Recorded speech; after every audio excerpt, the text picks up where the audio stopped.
Buenas tardes, queridos amigos y hermanos en Cristo. Gracias por estar con nosotros en su canal de YouTube, Estudios Bíblicos con Jairo Velázquez.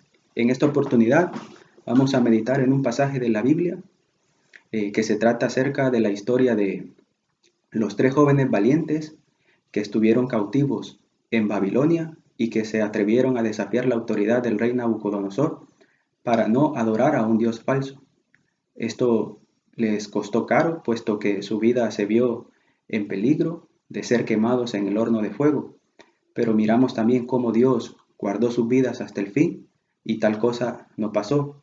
Por lo tanto, estos tres muchachos se consideran héroes de la fe y su historia es muy inspiradora para nosotros, los cristianos, hoy en día, para que podamos saber pues que Dios tiene el control de todos los aspectos de nuestro diario vivir y por lo tanto debemos estar tranquilos y vivir confiados de que ningún peligro nos va a pasar porque Dios nos guarda del maligno. Hay muchos detalles en la historia que son interesantes y que nos ayudan también a entender cómo funciona el mundo.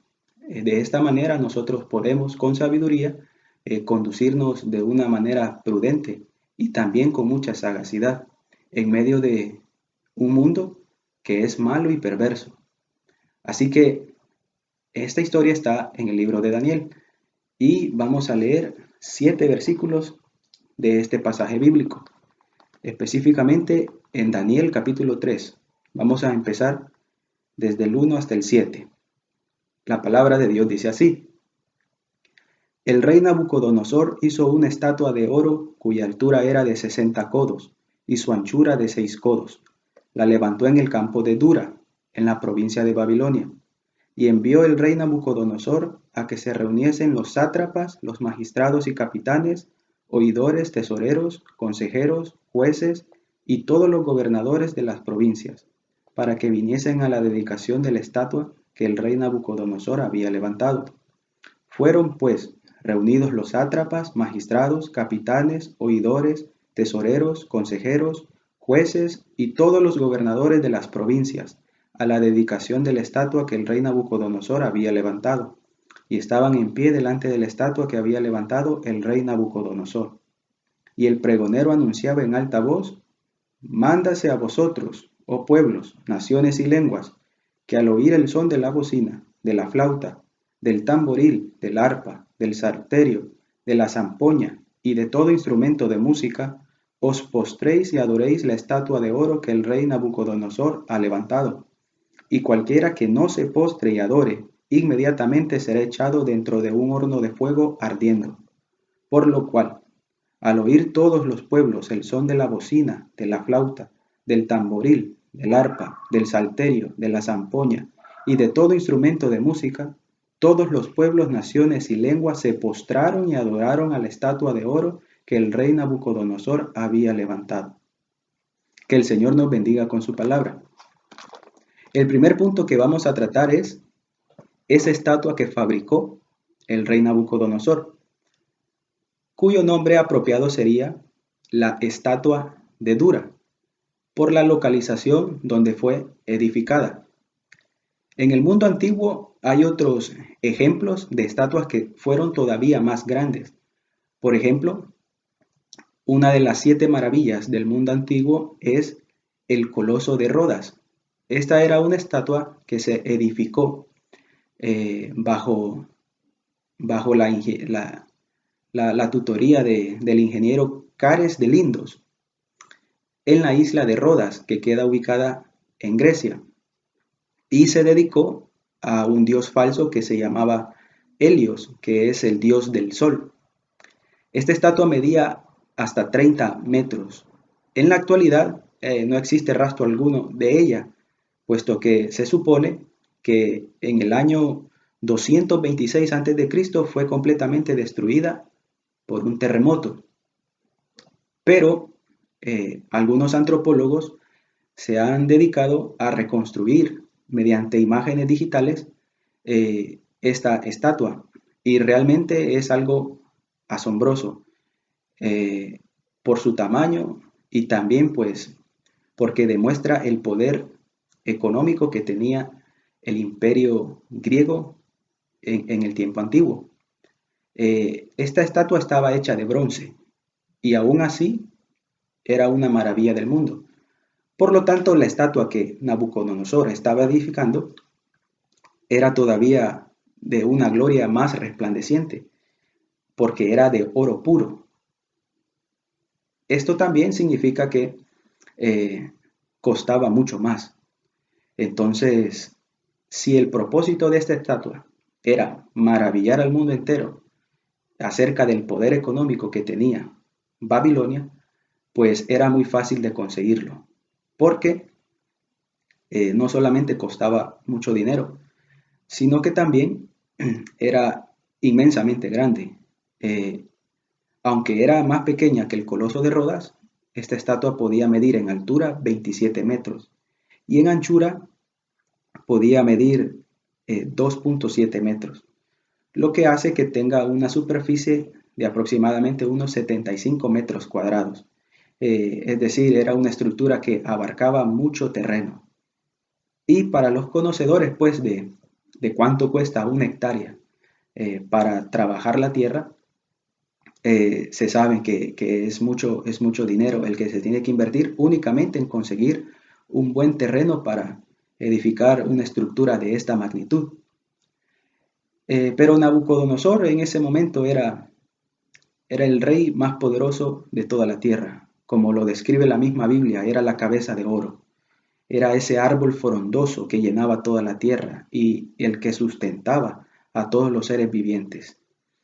Porque Dios así lo quiso. Dios le entregó en sus manos el poder de toda alma viviente, así como lo dice la Biblia. Y los dominios de todos los confines de la tierra, Dios se los había dado a Nabucodonosor. Entonces este hombre era muy soberbio y, y pues tenía sus razones porque tenía mucho dinero y dominaba a sus enemigos. Nadie podía resistirse a la voluntad de Nabucodonosor. Y con esta estatua, él se estaba jactando de eso. Él estaba elevando también su orgullo. Ahora bien, el mundo no ha cambiado nada desde ese entonces, porque si nosotros miramos que años después en Grecia se edifica una estatua todavía más grande, aunque de menor valor, con un material menos precioso que el oro, pero eso significa que el orgullo de cada uno de nosotros, en vez de ir disminuyendo, crece cada día más. Y eso es de preocupar porque en un corazón que está duro por la soberbia es difícil que la palabra de Dios entre para la salvación.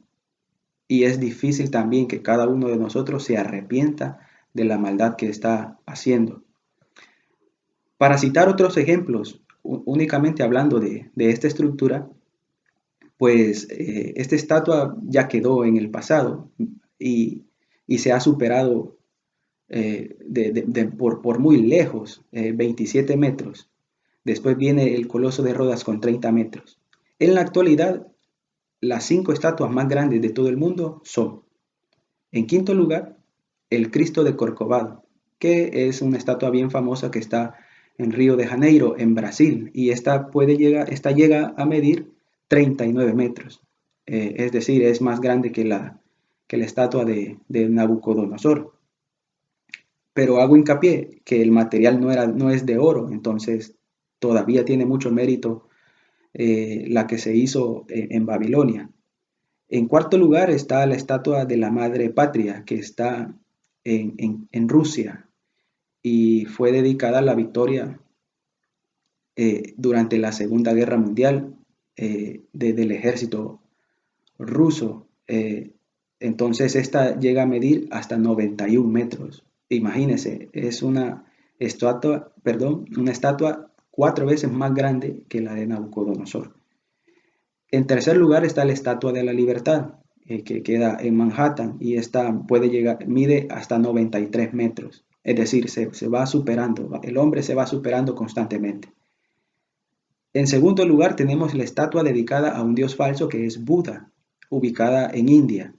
Esta es todavía más colosal, llega a medir 153 metros de alto. 153 metros, imagínese usted. Queda muy pequeña la estatua de Nabucodonosor. Ahora bien, en India, a pesar de ser un país también muy pobre y muy idólatra, eh, paradójicamente se encuentra localizada la estatua más grande del mundo, que mide 240 metros, es decir, hasta 10 veces más grande que la estatua de Nabucodonosor, que está dedicada a un padre de la patria, que es Sardar Patel. Este es el fundador de la República de India tal como la conocemos en la actualidad. Entonces miramos cómo la soberbia, la rebeldía y la idolatría contra Jehová ha ido aumentando a lo largo del tiempo exponencialmente, hasta 10 veces más. Entonces miramos que nuestro corazón, en vez de humillarse, a pesar de las advertencias que Dios le hace a los gobernantes soberbios y el castigo que viene sobre ellos por su soberbia, en vez de eso nuestros gobernantes más bien son cada vez más arrogantes y tristemente están gobernando a sus pueblos de forma equivocada y alejada de Dios, porque ellos incitan a un culto a dioses, a dioses falsos, y eso trae terribles consecuencias para cualquier nación. Eh, Otro punto que podemos apreciar de esta estatua de oro en Dura es también pues el despilfarro de dinero. Es decir, sabemos que son las potencias económicas y sabemos pues que cuentan con todos los recursos que ellos quieran. Nosotros podemos ver hoy en día cómo estas dos potencias, Estados Unidos y China, tienen una guerra política, comercial, tecnológica, como nunca antes habíamos visto y nosotros estamos en medio de ambos países. Eh, la guerra también pues está por la conquista del espacio sideral, mandando cohetes a la Luna, a Marte, para explorar diferentes galaxias. Ellos tienen a ingenieros, científicos trabajando, personal altamente calificado para lograr esta meta y tenemos constancia pues que el hombre se supera a sí mismo todos los días. Y esto no es malo porque nosotros somos creados a imagen y semejanza de Dios y tenemos ese espíritu creador, investigador, que se lanza a conquistar nuevos retos y cada vez más grandes, porque así somos nosotros, así nos gusta ser, y nuestro orgullo se complace cuando alcanzamos una meta, un sueño, cuando conquistamos un objetivo. Y nadie nos para hasta conseguir lo que deseamos, hasta obtener por lo que hemos venido buscando. Pero debemos recordar una cosa, que no nos gobernamos solos, que Dios manda sobre la tierra y que por mucho poder que tengamos, económico, político, incluso religioso, eh, Dios puede castigarnos en cualquier momento por nuestras malas acciones. Así que siempre tenemos que tener en mente que Dios ordena el camino de cada uno de nosotros y que Él es el que decide lo que se hace y lo que no se hace. Así que con humildad nosotros siempre debemos estar en la presencia de Dios pidiéndole y rogándole que tenga compasión de nosotros y nos dé conforme a su voluntad eh, nuestros planes, porque también nosotros tenemos libertad para planificar, para establecernos objetivos, metas, pero siempre conscientes de que es Dios el que tiene la última palabra de nuestra vida y Él va a ordenarla conforme a sus propósitos. Y no debe eso desalentarnos porque la voluntad de Dios es buena, es santa, es perfecta y siempre nos hará feliz. Debemos descubrir cuál es su voluntad y cuando la descubramos nos vamos a dar cuenta que es lo mejor para nosotros y que coincide, es decir, nos hace feliz y eso es lo más importante, que te haga feliz. Y no significa que tus metas no las vas a alcanzar, pero tienes que ponerlas en el altar, en el trono de Dios, para que Él vea tu corazón, porque eso es lo que Dios quiere. ¿Qué actitud tiene tu corazón? ¿Es un corazón soberbio? ¿Es un corazón jactancioso que se aleja cada día más de Dios, que confía en su propio poder, en su dinero, en sus recursos, en su inteligencia. Nada de eso le sirve a Dios ni le agrada, sino más bien un corazón manso, humilde, que depende de Él, de su misericordia. Ese es el corazón que Dios quiere formar. Por eso Nabucodonosor fue castigado duramente, con locura, de tal manera que parecía animal. Así que nosotros debemos aprender de estas historias y cuidar mejor nuestra forma de conducirnos en el mundo. Entonces miramos cómo nuestros gobernantes están gastando dinero en cosas innecesarias porque esa estructura no iba a beneficiar a nadie. Es decir, nosotros queremos que se gasten nuestros impuestos en construir ¿qué? Hospitales, escuelas, carreteras, viviendas.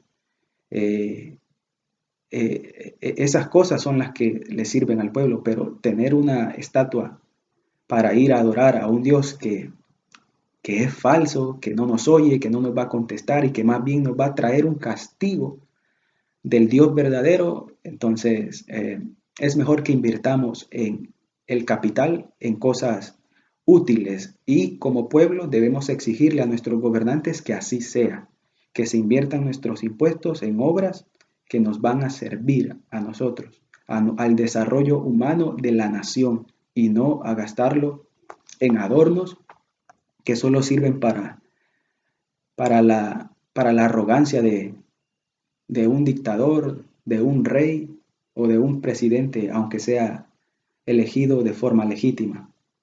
Pero miramos pues que el mundo antiguo empieza a organizarse y el reino de Babilonia pues es un gran ejemplo de organización.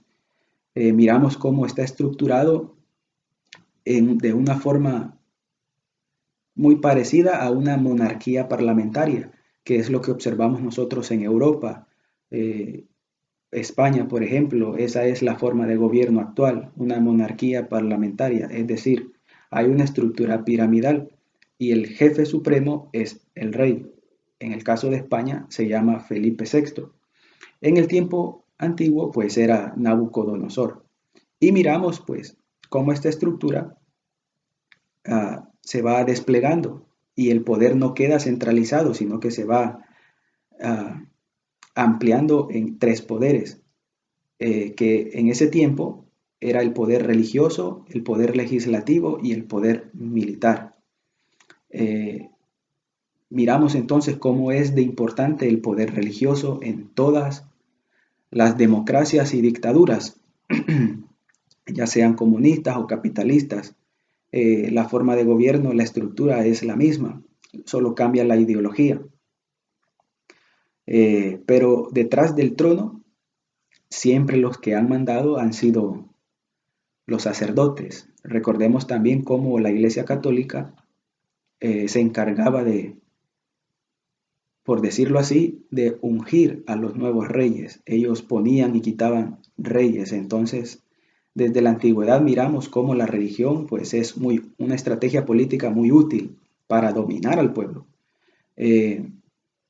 Por lo tanto, era conveniente pues que los reyes tuvieran aliados en el Vaticano y eso no ha cambiado hoy en día y la Iglesia Católica tiene un poder económico y político muy grande, dominante. Entonces, miramos también cómo en estos tipos de gobiernos se imponen las religiones.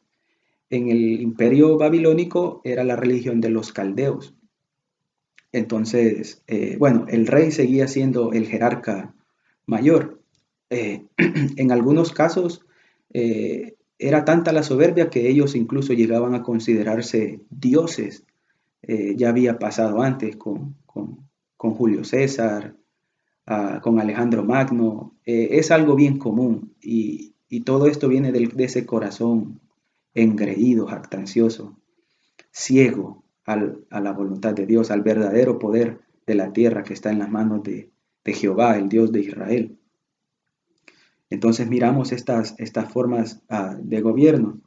Lo otro que llama la atención pues es que también habían gobernadores de provincias, que sería el equivalente a las comunidades autónomas del Estado español, para poner un ejemplo actual. Entonces miramos cómo el mundo no cambia mucho. sí cambia la magnitud de la soberbia, que cada vez somos más malos y más duros de corazón a oír la palabra de Dios. Eso sí va creciendo y por eso es que miramos tanta maldad en el mundo, pues tanta desigualdad, tantas guerras, pobreza, hambre, es por la misma maldad de cada uno de nosotros. Entonces, estos detalles nos ayudan a entender pues estas cosas y cómo en la Biblia encontramos respuesta al comportamiento mundano y eso nos ayuda a estar tranquilos de que Dios conoce a estas personas y que Él a su debido tiempo va a castigar la maldad, va a hacer justicia porque Dios es justo. Entonces miramos que tampoco hay libertad de culto, que es pues algo bueno que tenemos hoy en día, es decir, un musulmán puede reunirse en su mezquita y adorar a su Dios, aunque sea falso, pero es un derecho constitucional que tiene de que nadie lo moleste. Si él lo quiere hacer, lo puede hacer. Y como predicadores no podemos obligarlos ni a convertirlos a la fuerza. Eso es imposible, no es trabajo de los cristianos. Nosotros exponemos el Evangelio, pues, y el Espíritu Santo es el que hace la obra.